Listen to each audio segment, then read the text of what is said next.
Hey friend, you are listening to The Discerning Mother. This is for the woman of faith who wants to feel calm, grounded, and whole again without pretending that everything is fine. In these episodes, you will learn to understand your body, your nervous system, and the stories that you carry so you can become the woman that God had in mind. All right, let's dive in. Welcome back. I've been thinking a lot lately about what it feels like when your days start kind of like running you. Like you wake up and you have zero plan. You don't even wake up at a certain time. You just wake up when you wake up and it's like the whole day. And you know those seasons where you wake up and like you hope, like you have good hopes for the day and you want to be present. You want to, like you have a to-do list where you're like, I need to do these things. Like I know I can get these things done and like I got to do them. And you want the house to be calm. You want the laundry to be done. You want things to be clean. And then bedtime comes around and you are like, what did I do today? Like, what did I even do today? And you feel behind, even though like you did things, you just don't even know really what you did. And so the reason for this episode is because I was speaking with a mom recently who was in that exact place. And this is something that I hear a lot from women, especially entrepreneurial women who have families. And so in this call that I had with this woman, she has little ones at home. She has another one on the way. She has a few different businesses going on. Her and her husband are both very entrepreneurial and there's so much goodness ahead of them. And yet she kept saying, like, I feel like everything is urgent all the time, like urgent. She kept using that word.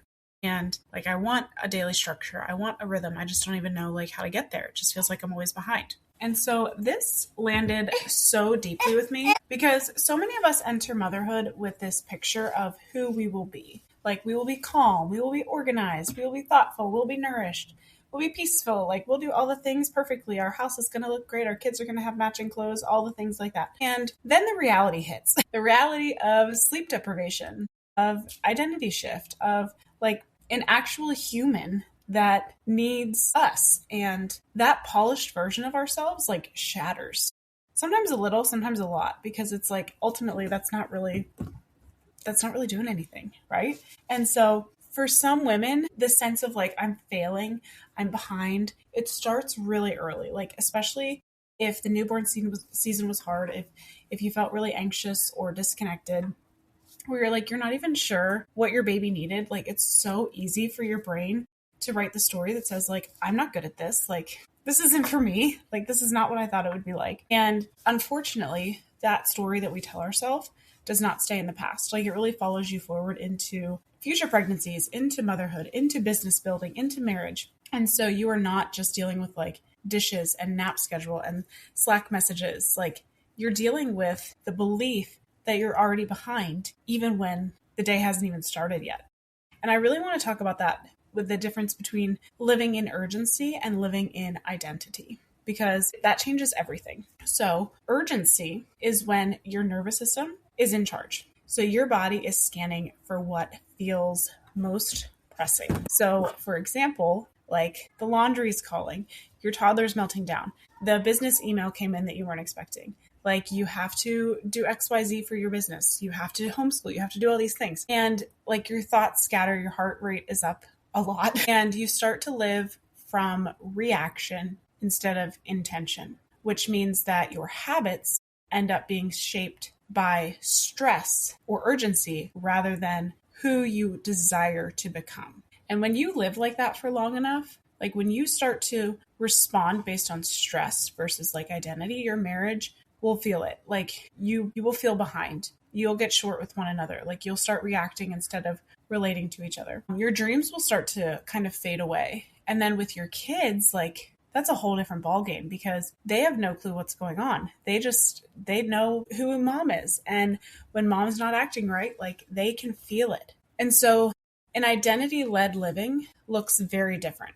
It does not look perfect. It does not look like everything's hunky-dory all the time. Like, no, things are still going to happen. And no matter how much color coding or rigidity or anything like that, things are still going to happen. But what the difference is that you will be grounded. You will know you will have the tools where your body's already in a grounded state. And I'm not talking about like journaling, where journaling is great, yes, but like, that's not really going to cut it. You need something more than just that. So identity is asking like, who am I becoming? What matters here? And then your habits begin to flow from that place. So it's less about controlling the day and more about, how do I say this? Like anchoring the day. So you're not controlling it, but you're anchoring it. And so you begin to have these small rhythms that stabilize your body and your nervous system and your family instead of like chasing fires from sunrise to sunset. So just as an example, because I know it can be really hard to even like imagine what this looks like if you've never lived this. But as an example, like say right now, you are feeling so overwhelmed. Like your to-do list is like so long, your brain is firing on all cylinders. And so instead of trying to overhaul everything, you choose one single thing that you do every single morning, no matter what. And this can be something like you go outside and look at the sunrise. This can be like you give your husband a hug. This can be like you do more morning prayer with your kids, whatever it is, like, because that signals to your brain, like we're safe, we can go slow. And when you do that thing that roots you before the world starts to like start asking things of you, by doing that, it is going to help your brain and your body to realize an anchor, which is a safety point.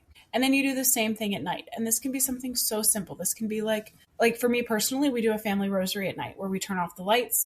It's still completely chaotic, but we do it. We turn off the lights, we say the rosary, and then we go to bed. Like that's the last thing that we do as a family. And I live for that because it's so peaceful. Even though it's like chaotic and the kids are never doing what I want them to do, it still is like exactly what I need right before I go to bed. And that's what you need to do too. You need to figure out something that is anchoring for you. Okay?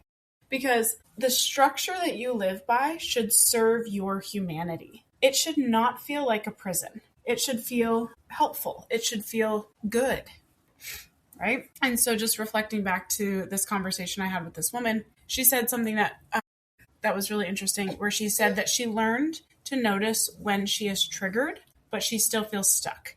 And this is so common, especially if you work with like a life coach or another type of coach or a therapist or anything like that, because what they do is great in terms of like helping you figure out like, oh, you're triggered right now. But what they don't necessarily do, and I'm not saying this is everybody, I'm just generalizing here, is that they don't help you to reverse engineer that and get out of that stuckness before it even happens. And so awareness is obviously like the first step. But if you don't know what to do with that sensation once you notice it, you're going to end up frustrated with yourself because you're still reacting. So you still react, you still think like, literally as you're like snapping at your kids, you're like, I shouldn't be doing this, like don't do this, but you don't even know how to stop it. And so that's where, again, having somebody working with me, I help them to figure out what are actually like the 10 steps before the trigger even happens. And let's fix those first before we focus on the trigger. Because if we can fix the 10 steps that happen before the trigger is not going to be a trigger anymore. And so it's just a completely different way of thinking. So I want to ask you a question. When you notice that you are triggered, what do you do? And triggered could be anything from like, the kids are all screaming, there's a pile of laundry, like you forgot that you haven't eaten all day, like whatever it is like that. If it's something in business, it's something in homeschooling, whatever it is. What are you triggered with? And when you notice that you're triggered, do you observe it or do you actually know how to respond to your body? Because your nervous system is not the enemy. It's simply trying to protect you. And the goal is not to shame it into silence. It's really to move it into safety. And so sometimes that can look like naming it out loud, like literally saying, I'm feeling overwhelmed. And just giving your brain that half a second to process that can be really, really helpful. Sometimes it's stepping into another room. Sometimes it's noticing like the thought that came with the trigger and asking like, which is true? Is this actually true? Is this God's voice or is this my voice or the world's voice or the evil one's voice? And just to personally, like whenever I get really frustrated and angry, my go-to, like I know that I need this, is I have to just go out, like literally go outside for a minute. And just stepping outside for a minute, like kind of reorients me. And it's like, this isn't really that big of a deal. And then I can come back in and we can figure stuff out. And so this matters for your marriage, for if you have business dreams, for your kids, if you're homeschooling, the atmosphere of your home. Because when you move from urgency to instead focusing on your identity, you're going to create a different emotional climate. And so your habits start to root you in that identity. And the habits are not something that are just like, I have to do this thing. Like, no, this is something you're like, cannot wait to wake up at 5 a.m. I cannot wait to drink my water, like whatever it is for you. And that spills into your children, your husband, your work, your faith, everything. And so it's beautiful. But if you do nothing, that pattern is going to continue. You're going to get more reactive. You're going to have more guilt, more tension, sense that life is happening like to you. But the moment that you start to introduce the identity-led rhythms, even if it's small things, the day is going to change. Your days are going to change. So if you're listening today and thinking like, this is me, I'm so tired of racing my life. Like every day I feel behind. Every day it feels like, what did I even do? Like you are simply living inside habits that were shaped by stress, not your true God-given identity. And those habits can be rewritten, but you have to do the identity work first. Okay. You have to. And it's not like the most fun work to do. It's not like you're going to lose 50 pounds and be able to see the difference. This is something that you won't really necessarily see until you actually start living. And then you're going to be like, whoa, things are different. I'm responding differently to this situation. And so the other thing to remember too is that everything is forming you. Your marriage is forming you. Motherhood's forming you. Your dreams are forming you. What God placed on your heart is forming you. And none of it is wasted. None of it.